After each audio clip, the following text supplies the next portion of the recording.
Valentine day বলে কথা, নিজের হাতে নিজের বরকে যদি স্পেশাল কিছু রান্না করে নাই খাওয়ায় তাহলে আমি সে কেমন বউ। তাই তোড়জোড় করছি আমার বরের জন্য নিজের হাতের একটা স্পেশাল খাবার, তাও আবার সারপ্রাইজ হিসেবে। চলুন তবে ভিডিওটা প্রথম থেকে শুরু করি। নমস্কার, আমি অঞ্জনা। সবাই কেমন আছেন? আশা করি সবাই ভালো আছেন আর আমিও খুব ভালো আছি।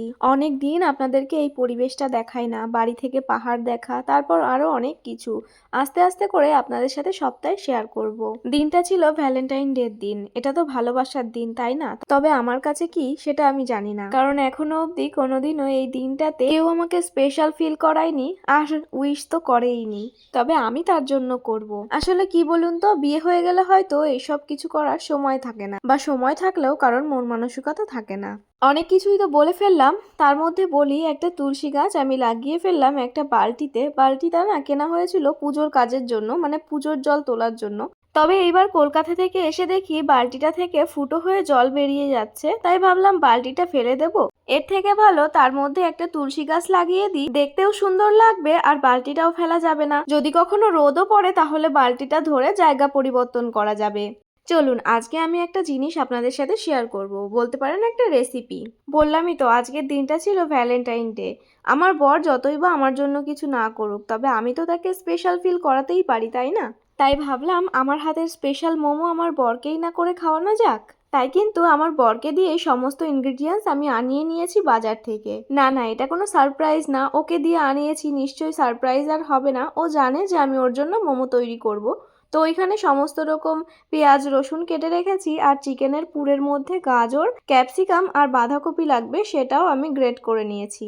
এইবার আমি যে আদা রসুনগুলো ছেলে রেখেছিলাম সেখান থেকে প্রত্যেকটা জিনিস হালকা করে গ্রেট করে নেব মিক্সারে। শিলে বাটলেও হবে, তবে শিলে বাটলে অনেকটা মিহি হয়ে যাবে, আর মোমো তৈরির জন্য মিহি করা একদমই প্রয়োজন না। তাই প্রথমে আমি আদাটা গ্রেট করব, তারপর রসুন, এছাড়া অন্যান্য জিনিস। তো দেখুন এখানে আমি গ্রেট করে নিয়েছি।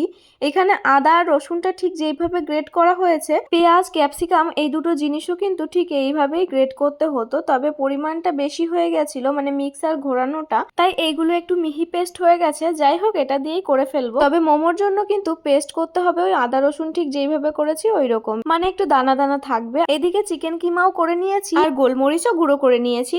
আর হ্যাঁ, আমি কিন্তু রেসিপিটা একদম ঘরোয়া ভাবে শেয়ার করছি, যেভাবে আমি ঠিক বাড়িতে রান্না করছি ঠিক সেইভাবেই। তবে হ্যাঁ, এইটুকু বলতে পারি, হাত চেটে মোমোটা খেতে হবে আপনাদেরকে, কারণ এই মোমোর রেসিপিটা যদি ঠিক এইভাবেই করেন তাহলে এত টেস্টি হবে মোমো, বলতে পারি মোমো শেষ হয়ে যাবে, আপনাদের মোমো খাওয়ার ইচ্ছা শেষ হবে না। প্রথমে প্যানে তেল গরম করে তার মধ্যে কিছুটা আদা, কিছুটা রসুন আর কিছুটা কাঁচা লঙ্কা বাটা দিয়ে নাড়াচাড়া করতে হবে, যাতে প্যানের নিচের দিকটায় লেগে না যায়। নাড়াচাড়া করার পর যখন ওটা ফ্রাই হয়ে যাবে, তারপর দিয়ে দিতে হবে পরিমাণ মতো ক্যাপসিকাম বাটা।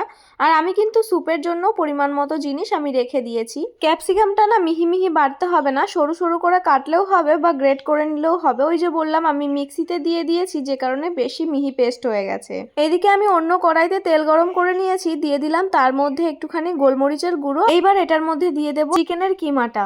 আঁচটাকে লো ফ্লেমে রেখে এবার খুন্তি দিয়ে সুন্দরভাবে কিমাটাকে ভাজতে হবে। যেহেতু চিকেনটাকে আমি কিমা করে নিয়েছি, তাই কড়াইয়ে দেওয়ার পরে একে অপরের সাথে লেগে থাকার চেষ্টা করবে, তাই খুন্তি দিয়ে অনবরত এটাকে এইভাবে গ্রেট করতে হবে। অন্যদিকে আমি কিন্তু মোমোর পুরটার জন্য এদিকে সেটা ফ্রাই করছিলাম। যখন ক্যাপসিকামটা ফ্রাই হতে হতে থাকবে তখন দিয়ে দিতে হবে পরিমাণ মতো পেঁয়াজ বাটা। পেঁয়াজটাও গ্রেট করে নিলে ভালো হয়, আমি ওই যে ভুল করে দিয়ে ফেলেছিলাম মিক্সিতে, সেই জন্য বেশি পেস্ট হয়ে গেছে। তো এটাকেও এখন সুন্দরভাবে নাড়াচাড়া করব, আর প্রত্যেকটা জিনিসই কিন্তু লো ফ্লেমে ভাজতে হবে, যাতে এগুলো কিছুই কড়াইতে লেগেও না যায়, পুড়েও না যায়। সুন্দরভাবে মাংসটা কিন্তু ভাজা হচ্ছে। এইদিকে মোমোর জন্য যে পুরটা ভাজা হচ্ছিল সেটার পেঁয়াজও কিন্তু প্রায় ভাজা হয়ে গেছে। এখন ওটার মধ্যে আমি দিয়ে দেবো গাজর। গাজরটাকে দেখুন সুন্দরভাবে কিন্তু আমি গ্রেটার দিয়ে গ্রেট করে নিয়েছি। ক্যাপসিকামটাও কিন্তু ঠিক এইরকম ভাবেই গ্রেট করতে হতো, আর পেঁয়াজটাও।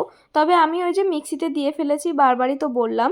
তো আমি কিন্তু পরিমাণ মতো গাজর দিয়ে দিচ্ছি, আর স্যুপের জন্য কিছুটা গাজর আমি রেখে দিলাম। এখন এটাকেও সুন্দরভাবে নাড়াতে হবে আর ভাজতে হবে। অন্যদিকে চিকেন কিমাটা কিন্তু ফ্রাই করা হয়ে গেছে, আর এটাই কিন্তু ওই যে মোমোসের মধ্যে দেওয়া পুরটা তৈরি হচ্ছে, সেই পুরের মধ্যে এই চিকেনটা যাবে। গাজরটাও প্রায় ফ্রাই হয়ে গেছে, এখন আমি দিয়ে দেবো বাঁধাকপি। আর ওই দেখুন আমি স্যুপের জন্য কিছুটা পরিমাণ বাঁধাকপি রেখে দিলাম, আর পরিমাণ মতো বাঁধাকপি আমি দিয়ে দিচ্ছি এই পুরটাতে। আর একটা জিনিস খেয়াল রাখবেন, যখন বাঁধাকপিটা লাস্টের দিকে দেবেন তখন বাঁধাকপিটা কিন্তু যতটা পারবেন জল নিংড়ে নেবেন, হাত দিয়ে চেপে চেপে প্রত্যেকটা সবজি সুন্দরভাবে ফ্রাই হওয়ার পর এখন এটার মধ্যে দিয়ে দিচ্ছি 2 মুটকি সয়া সস আর দিয়ে দিচ্ছি 1.5 মুটকি ভিনিগার। আপনারা তো পরিমাণটা দেখেই নিলেন। এইবার আপনারা যখন রান্না করবেন, মোমোটা বানাবেন, তখন আপনারা যতটা পরিমাণ সবজি দেবেন ঠিক সেই পরিমাণ মতো আপনারা ভিনিগার আর সয়া সসটা দিয়ে নেবেন। লাস্টে আমি দিয়ে দিলাম গোলমরিচের গুঁড়ো। এবার চিকেনটাকেও এটার মধ্যে দিয়ে দিলাম। এবার চিকেনটাকে সুন্দরভাবে নাড়াচাড়া করতে হবে যতক্ষণ অবধি সবকিছুর সাথে মিশে না যায়। এই দেখুন, এট লাস্ট কিন্তু মোমোর ভেতরে দেওয়া পুরটা রেডি হয়ে গেছে আর এটার কালারও কিন্তু অসাধারণ এসেছে। আর হ্যাঁ, এইটুকুনি বলতে পারি, এটা দেখতে যতটা ইয়ামি লাগছে, খেতে কিন্তু তার থেকে 10 গুণ ইয়ামি হবে। সো রেসিপি দেখে আপনারা একবার ট্রাই করতেই পারেন। চলুন এবার আপনাদের সাথে শেয়ার করব স্যুপের রেসিপি। আমি স্যুপের জন্য কিন্তু সমস্ত ইনগ্রিডিয়েন্টস রেখেই দিয়েছিলাম, তো সেইগুলো এখন ফ্রাই করে নিচ্ছি ঠিক যেইভাবে মোমোর পুরের জন্য ফ্রাই করেছিলাম। শুধুমাত্র আমি সয়া সসই দেব, ভিনিগারটা আমি এতে দেব না। আর সয়া সসের পরিমাণ থাকবে মাত্র 2 চামচ। সবজিটা ফ্রাই করা হয়ে গেছে, এখন আমি পরিমাণ মতো জল দিয়ে নিচ্ছি। আর আগে থেকেই আমি স্যুপের জন্য যে চিকেনটা এনেছিলাম সেটাকে আমি জলে সিদ্ধ করে নিয়েছি। এখন চিকেনটাকে আমি হাত দিয়ে ঠিক এইভাবে টুকরো টুকরো করে নেব যতটা পারবো। আর আপনারা একটু চেষ্টা করবেন স্যুপের মধ্যে হাড় জাতীয় জিনিস দেওয়ার। হ্যাঁ, মাংসের পরিমাণও লাগবে, কিন্তু হাড়টা একটু বেশি দেওয়ার চেষ্টা করবেন। স্যুপের মধ্যে হাড় দিলে স্যুপটা আরো টেস্টি হয় খেতে। তো চিকেনগুলো কিন্তু আমি একদম ছাড়িয়ে নিয়েছি। এখন সিদ্ধ করা চিকেনটা আর সাথে যে জলটা হয়েছে সেই দুটো জিনিসই আমি স্যুপের মধ্যে দিয়ে দিলাম। আর হ্যাঁ, এইটা জিনিস মনে রাখবেন, যখন সবজি ফ্রাই করার পর স্যুপের জলটা দেবেন তখনই কিন্তু সিদ্ধ করা মাংসটাও দিতে হবে। যখন দেখবেন স্যুপটা অনেকটা জাল হয়েছে তারপর দিয়ে দেবেন কর্নফ্লাওয়ার গুলিয়ে স্যুপের পরিমাণ মতো। এরপর স্যুপটাকে 5 মিনিট জাল হতে দেবেন। আর এই 5 মিনিটেই কিন্তু স্যুপটা অনেকটা গাঢ় হয়ে যাবে।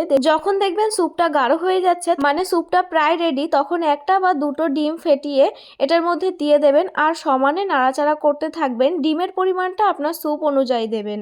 এরপর স্যুপ রেডি। আর এখন হবে টমেটো আর ধনেপাতার চাটনি, যেগুলোকে আমরা মোমোর দোকানে গিয়ে বলে থাকি রেড চাটনি এবং গ্রিন চাটনি। প্রথমে দেখায় রেড চাটনি তৈরি করতে কি কি লাগবে। লাগবে টমেটো, ধনেপাতার যে ডান্টিগুলো হয় সেই ডান্টি, আর লাগবে শুকনো লঙ্কা। এই সমস্ত কিছুর মধ্যে দিতে হবে 3-4 কোয়া রসুন। এবার সেটাকে পেস্ট করে আনতে হবে। পেস্ট করার পর পরিমাণ মতো গোলমরিচের গুঁড়ো, একটুখানি সর্ষের তেল দিতে হবে। সেম প্রসেসে ধনেপাতার চাটনিটাও করতে হবে। অন্যদিকে আমি যখন চাটনিগুলো রেডি করছিলাম তখন আমার বর এসে সুন্দর করে ছোট ছোট করে লেচি কেটে দিয়ে গেছে। মোমোর জন্য লেচি যত ছোট করবেন ততই ভালো হবে, কারণ মোমোর উপরের যে আবরণটা সেটা যত পাতলা হবে মোমোটা খেতেও কিন্তু ততটাই টেস্টি হবে। হ্যাঁ, এটা মাথায় রাখতে হবে, লেচি ছোট বলে যে যেটার মধ্যে আমরা মোমোর ওই পুরটা ভরবো সেটাও যে ছোট বানাতে হবে এটার কিন্তু কোনো মানে নেই। ওটা আপনারা যত বড় আর যত পাতলা করে পারেন, যত বড় করবেন তত মোমোর সাইজটা বড় হবে, আর যত পাতলা করবেন তত মোমোটা টেস্টি খেতে হবে। এই দেখুন, আমি কিন্তু সুন্দরভাবে শেপ দিয়ে ফেলেছি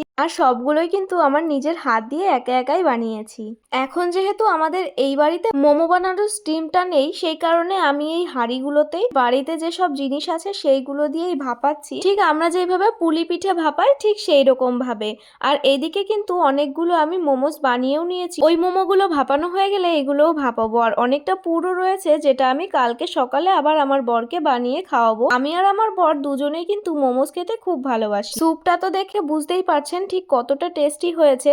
এইখানে আমার বরের মোমোর প্লেট কিন্তু রেডি। এটা আমার তরফ থেকে আমার বরকে ভ্যালেন্টাইন গিফট। আপনারাও যদি নিজের স্পেশাল মানুষকে আমার মতো করে নিজের হাতে মোমো বানিয়ে খাওয়াতে চান তাহলে আমার এই রেসিপিটা ফলো করুন। আসলে বরের কোনো ক্লিপ অবশ্যই দিতে পারিনি, তবে আমার বর কিন্তু আমার হাতের মোমো খেয়ে খুব তারিফ করেছে। ও ডিউটি থেকে এসেই এইগুলো খেয়েছিল, তাই খুব টায়ার্ডও ছিল, তাই ওর সামনে ক্যামেরা নিয়ে যাওয়ার সাহস আমার ছিল না। চলুন তবে আজকের মতো ভিডিওটা এই অবধিই। দেখা হবে পরের ভিডিওতে। সবাই ভালো থাকবেন, বাই।